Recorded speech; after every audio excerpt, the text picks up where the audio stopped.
ओम नमो भगवते वासुदेवाय। प्रिय श्रोतागणों, भगवान विष्णु और माता लक्ष्मी की कृपा सदैव आप लोगों पर बनी रहे। आज हम श्रवण करेंगे वैशाख मास महात्म्य का 14वें दिन का अध्याय।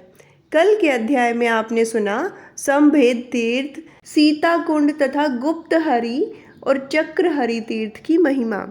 आज के अध्याय में हम सुनेंगे श्री रामचंद्र जी के परम धाम गमन की कथा तथा गोपरतार्थ तीर्थ की महिमा। तो आइए शुरू करते हैं आज का अध्याय। सरयू और गागरा के संगम में 10 कोटि सहस्त्र तथा 10 कोटि शत तीर्थ हैं। उस संगम के जल में स्नान करके एकाग्रचित हो देवताओं और पितरों का तर्पण करें तथा अपनी शक्ति के अनुसार दान दें। फिर वैष्णव मंत्र से हवन करके पवित्र हों। अमावस्या पूर्णिमा दोनों द्वादशी तिथि अयन तथा वैतिपात योग आने पर संगम में किया हुआ स्नान विष्णु लोक प्रदान करने वाला है। विष्णु भक्त पुरुष भगवान विष्णु की पूजा करके उन्हीं की लीला कथा का श्रवण करते हुए विष्णु प्रीति कारक गीत, वाद्य, नृत्य तथा पुण्यमयी कथा वार्ता के द्वारा रात्रि में जागरण करें। तत्पश्चात प्रातःकाल विधि पूर्वक श्रद्धा से स्नान करके भगवान विष्णु का पूजन करें और ब्राह्मणों को यथाशक्ति सुवर्ण आदि दान करें। जो संगम पर श्रद्धा पूर्वक सुवर्ण, अन्न और वस्त्र देता है वह उत्तम गति को प्राप्त होता है। संगम में स्नान करने वाला मनुष्य 7 पीढ़ी पूर्व की तथा 7 पीढ़ी भावी संतति इन सब को तार देता है। संगम के समीप ही एक दूसरा गोपरतार नामक तीर्थ है। वह भी बड़े बड़े पातकों का नाश करने वाला है। उसमें स्नान और दान करने से मनुष्य कभी शोक के वशीभूत नहीं होता। जैसे काशी में मणिकर्णिका, उज्जैनी में महाकाल मंदिर तथा नैमिषारण्य में चक्रवार्ती तीर्थ सबसे पवित्र है, उसी प्रकार अयोध्या में गोपरतार तीर्थ का महत्व सबसे अधिक है, जहाँ भगवान श्री रामचंद्र जी की आज्ञा से समस्त साकेत निवासियों को उनके दिव्य धाम की प्राप्ति होती है। पूर्व काल में भगवान श्री रामचंद्र जी ने आलस्यहीन हो देवताओं का कार्य पूरा करके अपने भाइयों के साथ परम धाम में जाने का विचार किया। गुप्तचरों के मुंह से यह समाचार सुनकर इच्छा अनुसार रूप धारण करने वाला वानर, भालू, गोपुच्छ तथा राक्षस झुंड के झुंड वहां आए। वानरगण देवताओं, गंधर्वों और ऋषियों के पुत्र थे। वे सब के सब श्री रामचंद्र जी के अंतर्ध्यान होने का समाचार पाकर वहां पहुँचे। श्री रामचंद्र जी के समीप आकर सब वानर युद्धपतियों ने कहा, राजन, हम सब लोग आपके साथ चलने के लिए आए हैं। हे पुरुषोत्तम, यदि आप हमें छोड़कर चले जाएंगे तो हम सब लोग महान दंड से मारे गए प्राणियों की सी अवस्था में पहुंच जाएंगे। उस वानर, भालू और राक्षसों की बात सुनकर श्री रामचंद्र जी ने उसी क्षण विभीषण से कहा, विभीषण, जब तक भूतल पर प्रजा रहे तब तक तुम भी यहीं रहकर लंका के महान साम्राज्य का पालन करो। मेरा वचन अन्यथा न करो। विभीषण से ऐसा कहकर भगवान श्री रामचंद्र जी हनुमान जी से बोले, वायुनंदन, तुम चिरंजीवी रहो। कपि श्रेष्ठ, जब तक लोग मेरी कथा कहें तब तक तुम प्राणों को धारण करो। मयंद और दिविंद ये दोनों अमृत भोजी वानर हैं। ये दोनों तब तक इस पृथ्वी पर जीवित रहें जब तक कि संपूर्ण लोकों की सत्ता बनी रहे। ये सभी वानर यहाँ रहकर मेरे पुत्र पोत्रों की रक्षा करते रहें। ऐसा कहकर श्री रामचंद्र जी ने शेष वानरों से कहा, तुम सब लोग मेरे साथ चलो। तदंतर रात बीतने पर जब प्रातःकाल हुआ तब विशाल काय और कमल दल के समान नेत्रों वाले महाबाहु श्री राम अपने पुरोहित वशिष्ठ जी से बोले, भगवन, प्रज्वलित अग्निहोत्र की अग्नि आगे चलें। वाजपेय यज्ञ और अतिरात्र यज्ञ की अग्नि भी आगे आगे चले। तब महातेजस्वी वशिष्ठ जी ने अपने मन में सब बातों का निश्चय करके विधि पूर्वक महाप्रस्थान कालोचित कर्म किया। तदंतर ब्रह्मचार्य पूर्वक रेशमी वस्त्र धारण किए भगवान श्री रामचंद्र जी दोनों हाथों में कुश लेकर महाप्रस्थान को उद्यत हुए। वे नगर से बाहर निकलकर शुभ तथा अशुभ कोई वचन नहीं बोले। भगवान श्री रामचंद्र के वाम पार्श्व में हाथ में कमल लिए लक्ष्मी जी खड़ी हुई और दाहिने पार्श्व में विशाल नेत्रों वाली लज्जा देवी उपस्थित हुई। आगे मूर्तिमान व्यवसाय विद्यमान था। धनुष, प्रत्यंचा और बाण आदि नाना प्रकार के अस्त्र शस्त्र पुरुष शरीर धारण करके भगवान के पीछे पीछे चले। ब्राह्मण रूपधारी वेद वाम भाग में और गायत्री दक्षिण भाग में स्थित हुए। ओमकार व षट्कार सभी रामचंद्र जी के साथ चले। ऋषि, महात्मा और पर्वत सभी स्वर्ग द्वार पर उपस्थित भगवान श्री रामचंद्र जी के पीछे पीछे चले। अंतपुर की स्त्रियां, वृद्ध, बालक, दासी और द्वार रक्षक सबको साथ लेकर श्री रामचंद्र जी के साथ प्रस्थिति हुई। रानीवास की स्त्रियों को साथ ले शत्रुघ्न सहित भरत भी चले। रघुकुल के अनुराग रखने वाले महात्मा ब्राह्मण भी स्त्री, पुरुष और अग्निहोत्र सहित जाते हुए श्री रामचंद्र जी के पीछे पीछे चले। मंत्री भी सेवक, पुत्र, बंधु बांधव तथा अनुगामियों सहित श्री रामचंद्र जी के पीछे गए। भगवान के गुणों से सतत प्रसन्न रहने वाली अयोध्या की सारी प्रजा हष्ट पुष्ट मनुष्यों से घिरी हुई श्री रामचंद्र जी का अनुगमन करने के लिए घर से चल दिए। उस समय वहाँ कोई दीन, भयभीत अथवा दुखी नहीं था। सभी हर्ष और आनंद में मगन थे। अयोध्या में उस समय कोई अत्यंत सूक्ष्म प्राणी भी ऐसा नहीं था जो स्वर्ग द्वार के समीप खड़े हुए श्री रामचंद्र जी के पीछे न गया हो। वहाँ से आधा योजन दक्षिण जाकर भगवान पश्चिम की ओर मुख करके चलने लगे। आगे जाकर रघुनाथ जी ने पुण्य सलिला सरयू का दर्शन किया। उस समय सब देवताओं तथा महात्मा ऋषियों से घिरे हुए लोक पितामह ब्रह्मा जी श्री रामचंद्र जी के समीप आए। उनके साथ 100 कोटि दिव्य विमान भी थे। वे उस समय आकाश को सब ओर से तेजोमय एवं प्रकाशित कर रहे थे। वहाँ परम पवित्र, सुगंधित एवं सुखदायिनी वायु चलने लगी। श्री रामचंद्र जी ने अपने चरणों से सरयू के जल का स्पर्श किया। तदंतर ब्रह्मा जी देवताओं के साथ श्री रामचंद्र जी की स्तुति करने लगे। देव, आप समस्त लोकों के पति हैं। आपके स्वरूप को कोई नहीं जानता।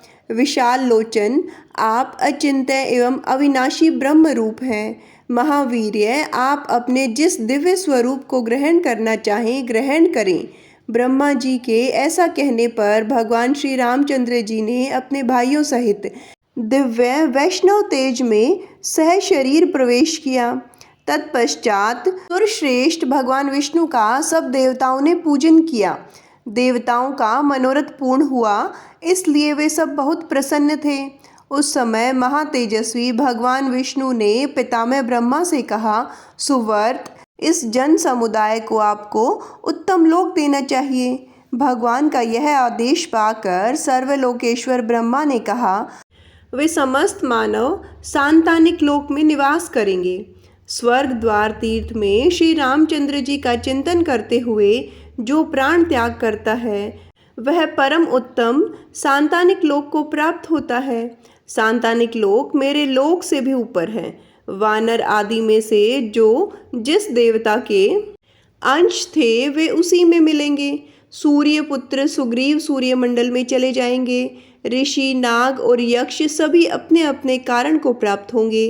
देवेश्वर ब्रह्मा जी के ऐसा कहने पर गोपरतार तीर्थ में उपस्थित जल सरयू को प्राप्त हुआ। तत्पश्चात वहाँ सरयू जल परिपूर्ण हो गया। फिर तो सबने जल में डुबकी लगाई और हर्ष पूर्वक प्राण त्याग करके मनुष्य शरीर को त्याग दिया तथा विमानों पर बैठकर दिव्य लोक को प्रस्थान किया। पशु पक्षी आदि की योनि में भी जो जीव थे वे भी सरयू में प्रवेश करके शरीर त्याग कर दिव्य रूपधारी हो गए। इसी प्रकार अन्य चराचर प्राणी भी उत्तम शरीर पाकर देवलोक में गए। भगवान श्री राम देवताओं के साथ परम धाम को गए। अतः सबको तारने वाला वह तीर्थ गोपरतार के नाम से प्रसिद्ध हुआ। गोपरतार तीर्थ में उत्तम मोक्ष प्राप्त होता है। गोपरतार तीर्थ में निसंदेह भगवान विष्णु स्थित हैं। उसमें जो स्नान करता है वह निश्चय ही योगियों के लिए भी दुर्लभ परम धाम को प्राप्त होता है। जितेंद्रिय मनुष्यों को वहाँ विशेष रूप से कार्तिक की पूर्णिमा में स्नान करना चाहिए। नियम पूर्वक व्रत पालन करने वाले श्रद्धालु पुरुषों को भगवान विष्णु के उद्देश्य से वहाँ स्नान पूर्वक ब्राह्मणों का विशेष रूप से पूजन करना चाहिए तथा श्री हरि की प्राप्ति के लिए बड़ी भक्ति के साथ नाना प्रकार के अन्न, सुवर्ण और भांति भांति के वस्त्र दान करने चाहिए। इस प्रकार पुण्यात्मा पुरुष उत्तम विधि से गोप्रतार तीर्थ में यतन पूर्वक स्नान करके आदर पूर्वक भगवान विष्णु की पूजा करने पर समस्त पाप ताप से रहित हो उन्हीं के सायुज्य को प्राप्त होता है। प्रिय श्रोतागणों, आज की कथा में इतना ही। आगे की कथा सुनने के लिए जुड़े रहिए हमारे चैनल हमारी संस्कृति हमारे संस्कार से। आइए अभी सुनते हैं श्री तुलसी चालीसा और तुलसी जी की आरती। श्री तुलसी महारानी करूं विनय सिर नाय, जो मम हो संकट विकट दीजिए मात नशाय। नमो नमो तुलसी महारानी महिमा अमित न जाए बखानी। दियो विष्णु तुमको सन्माना जग में छायो सुयश महाना। विष्णु प्रिया जय जयति भवानी तिहु लोक की हो सुख खानी। भगवत पूजा कर जो कोई बिना तुम्हारे सफल न होई। जिस घर तव नहीं होए निवासा उस घर करहि विष्णु नहीं बासा। करे सदा जो तव नित सुमिरन तही के काज होई सब पूरन। कार्तिक मास महात्म्य तुम्हारा ताको जानत सब संसारा। तव पूजन जो करे कुमारी पावे सुंदर वर सुकुमारी। करे जो पूजन नित प्रति नारी सुख संपत्ति से होई सुखारी। वृद्धा नारी करे जो पूजन मिले भक्ति होवे पुलकित मन। श्रद्धा से पूजे जो कोई भवनिधि से तर जावे सोई। कथा भागवत यज्ञ करावे तुम बिन नहीं सफलता पावे। छायो तब प्रताप जग भारी ध्यावत तुम ही सकल चितधारी। तुम ही मात यंत्रन तंत्रन सकल काज सिद्धि होवे क्षण में।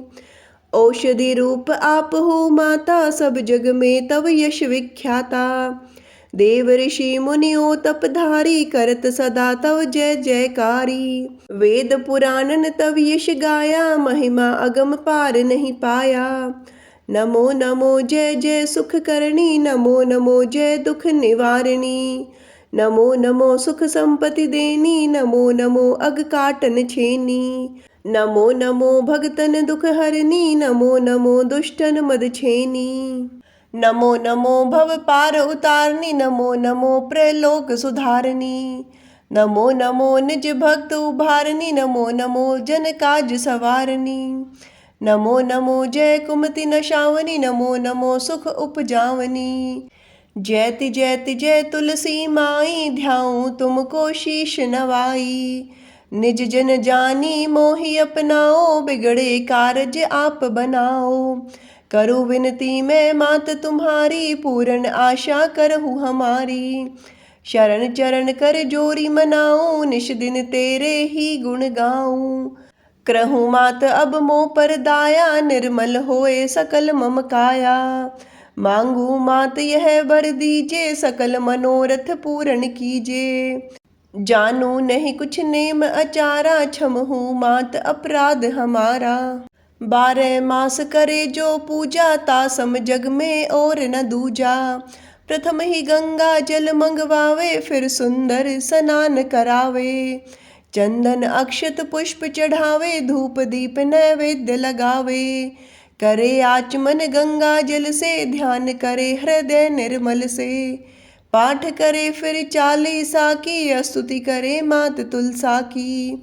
यह विधि पूजा करे हमेशा ताके तन नहीं रहे कलेशा। करे मास कार्तिक का साधन सेवे नित पवित्र सिद्ध हुई जाही। है यह कथा महासुखदाई पढ़े सुने सो भव तर जाई। तुलसी मैया तुम कल्याणी तुम्हारी महिमा सब जग जानी। भावन तुझे माँ नित नित ध्यावे गा गा कर माँ तुझे रिझावे। यह श्री तुलसी चालीसा पाठ करे जो कोय गोविंद सो फल पावही जो मन इच्छा होए। प्रिय श्रोतागणों, तुलसी चालीसा का पाठ करने के बाद तुलसी माता की आरती का गायन अवश्य करें। इससे उच्च कोटि के पुण्य का लाभ मिलता है। तुलसी महारानी नमो नमो, हरि की पटरानी नमो नमो। तुलसी महारानी नमो नमो, हरि की पटरानी नमो नमो। धन तुलसी पूरण तप कीनो, धन तुलसी पूरण तप कीनो। शालिग्राम की बनी पटरानी नमो नमो। तुलसी महारानी नमो नमो, हरि की पटरानी नमो नमो।